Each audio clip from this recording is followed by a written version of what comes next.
Sveiciens visiem makšķerniekiem, gan tiem, kas jau ir ar savām laivām, gan tie, kas tikai vēl domā.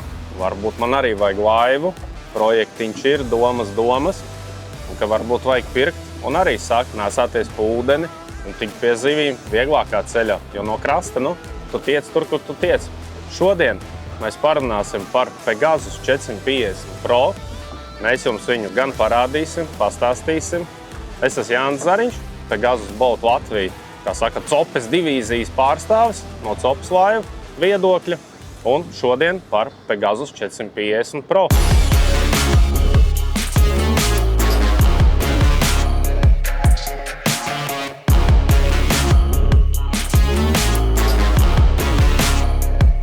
Visiem, protams, interesēs, kas ir nemaz svarīgi priekš Latvijas, priekš mūsu apstākļiem, kur viņu glabāt. Viens, ka tu vari vasarā viņu turēt uz ūdens, tā ir cita lieta, piestātnēs maksas. Nākošais ir, kur viņu turēt uz sauszemes. Visiem mums ir standarta izmēra garāžas, vai viņa iet iekšā garāžā ar piekabu. Pats laivas garums ir 4,4 metri, un šī pat vietā platums ir 1,95 m. Jā, tas nozīmē šeit iekšpusē mērot laivu, priekšējais, mēs viņu saucam pa fišdeku, ir 1,85 m. Tas es 1,90 m varu šeit vienkārši izgulties. Viņa iet iekšā jebkurā garāžā, tā kā atkrīt problēmas, ka jāmeklē, kur turēt speciālu laivu. Jo ļoti daudz mēs izvēlamies tieši laivu garāžu izmērā, lai mums viņa ir kur turēt. Tā kā ar to nekāda problēma nav. Šī ir īsta dubulta korpusa laiva no stikla šķiedras. Bortu biezums ir aptuveni centimetrs. Šī ir nevis vienkārši dubulta korpusa, kā daudz reklamē savas laivas, bet reāli dubulta korpusa laiva, kurā ir ārējā čaula, ir iekšējā čaula, un tad ir salīmēti šie papildu komplektācijas. Mēs viņus saucam par rundukiem, daži pa kastēm, daži pa mantu glabātuvēm. Un šis ir tā kā konstruktors, kuru tu vari salikt, teiksim, pēc savas patikas. Es viņu esmu līdz priekš sevīm, priekš Copes, jo tas ir pamats, kam tā laiva tiek izmantot un kam viņa nepieciešama. Ķeramies klāt priekšējam fišdekam, kurš te ir reāli milzīgs, priekš savā ziņā tik maz izmēra laivas. Mums priekšā ir 3 mantu glabātuvs, kastes runduki. Priekšējais, kas ir tā kā laivas priekšpusē, manā gadījumā es viņu izmantoju priekš akumulātoru un lādētāju, kas tālāk jau baro īpilotu, elektromotoru. Tam ir priekšējais runduks, un ir 2 atsevišķas mantu glabātuvas sānos, gana milzīgas. Te var pāris verņekus redzēt jau manējos, jo šī laiva netiek baigi, teiksim, pucēta. Viņa tiek turēta, teiksim, tīrībā, bet viņa tiek katru dienu gandrīz izmantota sopē. Tā kā te var redzēt viss arī arsenāls. Ir 2 pa sāniem mantu vienādas glabātuvas, un tad ir vidējā sekcija. Daudzi ne tikai copē, bet grib pavizināties, atpūsties ar ģimeni, ar bērniem. Tad šo laivu ir diezgan viegli no mūsu hobija pārmesties, teiksim, uz atpūtu uz ģimeni. Šī vidējā sekcija ņemās ārā. Šitas ir tik viegli. Man te ir kastes saliktas papildus. Jau šo vidējo daļu tāpat izņemam ārā. Šeit uzliekam mīkstos pufikus. Šo priekšējo kasti izņemam ārā. Mums ir savā ziņā tā saucamais bovraiders, jeb tīra atpūtas laiva, kurā var ģimeni, var braukt uz jūru, peldēties, sauļoties. Šeit es esmu līdz tīri priekš Copes, bet viņu var visādi aprīkot. Man ir sānu konsole, ja gribi, lūdzu, šeit var likt centrālo. Negribi vispār konsoles, nekāda problēma. Rumpeļa vadības, jeb rokas vadības iekšdedz dzinējs ar rumpelīti, konsoles nav. Nevēlies šos vidusdaļas, nekādu problēmu. Nevēlies papildus kastes, nekādu problēmu. Tu viņu var salikt, kā tu vēlies, sakonstruēt. Pēc tam, ja kaut ko nevajag izņemt ārā, kaut ko pielikt klāt, šeit es stāstu par to, kas interesē man un kas man ir nepieciešams, lai veiksmīgi, vairāk vai mazāk ķertu zivis, un tas būtu ērti un viegli izdarāms. Tāpat šeit gar bortiem ir pieejami reliņi.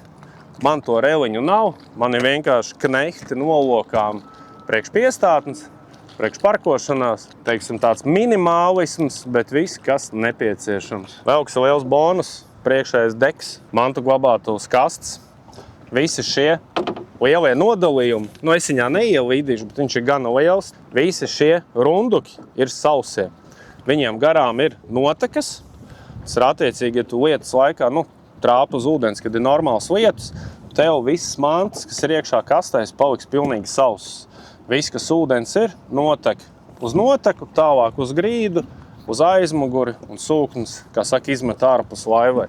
Šeit iespējams arī izvietot kastes, man viņas nav, mīkstie pufiki. Šeit pa vidu atrodas apakšā bāka, 25 litri, bet var arī maķinīt lielāku ielikt.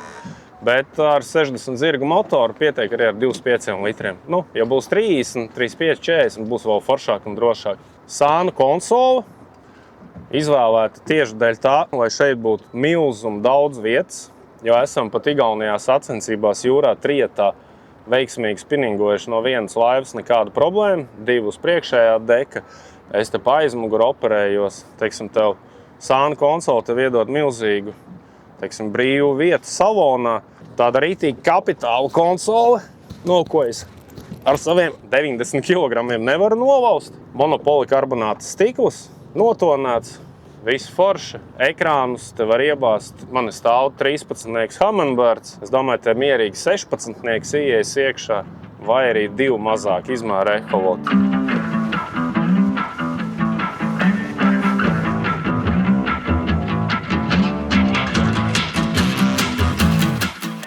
Kas ir Pegasus? Kas tas ir, no kurienes radies un pa ko es te vispār runāju? Kas tā pa laivu? Pegasus Bolt ir uzņēmums, kas nāk no Polijas un kam jau ir nevis gada pieredze, 5 gadu, bet jau ir vairāk nekā 25 gadu pieredze laivu ražošanā, vairāk, kas ir lielie kuģi. Tā kā mums ir aiz muguras 2 milzoņi, tepat Rīgā, bet vairāk nekā 25 gadi ražo laivas. Pieredze kolosāla, varētu teikt, ka milzīga, un arī tehnoloģijas, ko izmanto šo laivu ražošanā.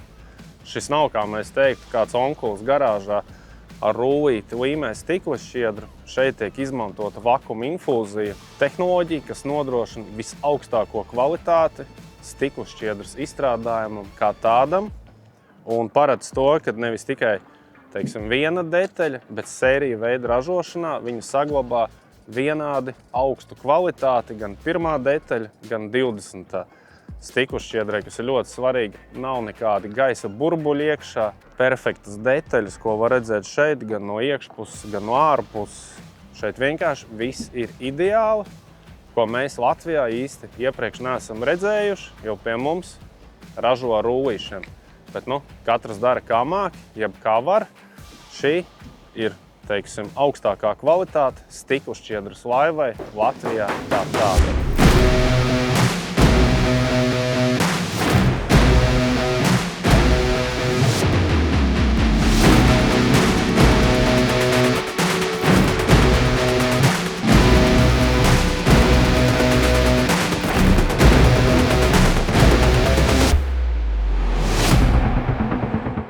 Pegasus 450 Pro, unikāls korpus, mazs, bet tajā pašā ziņā ļoti plašs un liels. Neredzēta laivas apakšējās daļas konstrukcija ar aso ķīlu uz priekšu. Tas nozīmē, ka tev ir vieglāk pārvietoties pa viļņiem. Mazs vilnis, liels vilnis, pabrauc garām laiva, tev tas ir mazliet vienalga. Tu kā ej, tā tu izej cauri. Ja ir lielāks vilnis, tev tur bišķi pasitīs. Bet pārvietoties ar viņu pa vilni ir super patīkami. Mēs pat esam braukuši uz jūru Vējenēs, Baltijas jūrā jau atklātajā metrīgs vilnis, pilnīgi nekādu problēmu. Protams, tanī brīdī saprotam, ka tur nedodam pilnu gāzi un tur nesākam lēkāt pa metrīgiem viļņiem, tad nekas labs nebūs, daram visu prātu, bet var mierīgi maukt arī jūrā, jo viņai tā jūras spēja ir fantastiska. Respektīvi, kā viņi iet pa vilni, ideāli. Vēl viens bonus. Iekšā ūdens nesmeļās. Ja pat ir liels vilnis, to nebūs tā, ka standarts ir deguns paiet zem viļņa, to visa laiva ir ūdenī, vai tev pašam gar sāniem gāžas ūdens iekšā, šļakatas, sejas, slapja, drēbes slapjas, ūdens iekšā netiek. Visiem interesē ātrums. Nekas nav mainīts, skrūves nav mainīts, viss oriģināls šeit ir 15. skrūve. Patreiz maksimum esam dabūjuši 64 km/h. 64,9 bija maksimums, divatā ar piekrāmētām kastēm, pilnu bāku. Un tādu pašu rezultātu esam dabūjuši ar tādu pašu korpusu, tikai ar Merkūra motoru, arī 64 km/h. Sportam ļoti piemērota, plaša, komfortabla, stabila laiva. Šeit priekšpusē ir Minkota Terola 54. kājas, 55 LB elektromotors. Viņš ir pilnīgi piemērots, derēs arī Watersnakes, arī Powerdrives, arī kāds jaudīgais Garmins vai Lovrens Recons.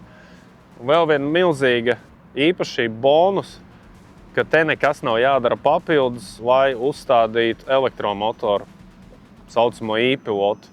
Tu vienkārši viņu paņem un uzliec, jo bieži vien elektromotoru uzstādīšana maksā 500 un pat 1000 eiro, un pat vēl vairāk, jo laiva nav piemērota, ir jātaisa no nerūšajā tērauda, pastiprinājumi vispārējais.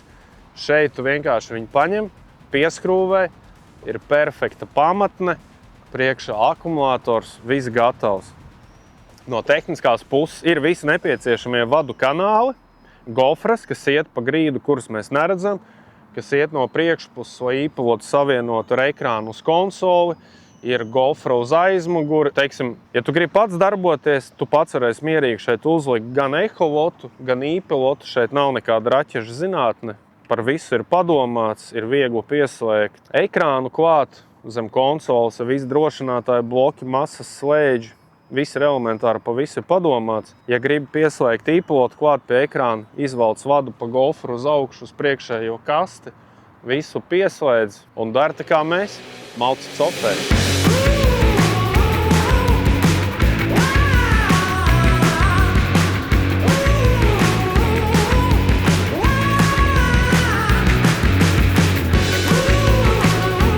Ko vēlēs pamēģināt šo korpusu? Pārbaudīt manis teikto, visu sacīto par kvalitāti, par gaitas īpašībām, izbraukt, apskatīties, sazinies ar mums, visa informācija Pegasus Bolt Latvija mājaslapā, šeit pat Āgenskalnu līcī, Āgenostā, zvani, vienojamies par laiku, tiekamies klātienē, un kas zina, varbūt šī būs tava nākošā laiva.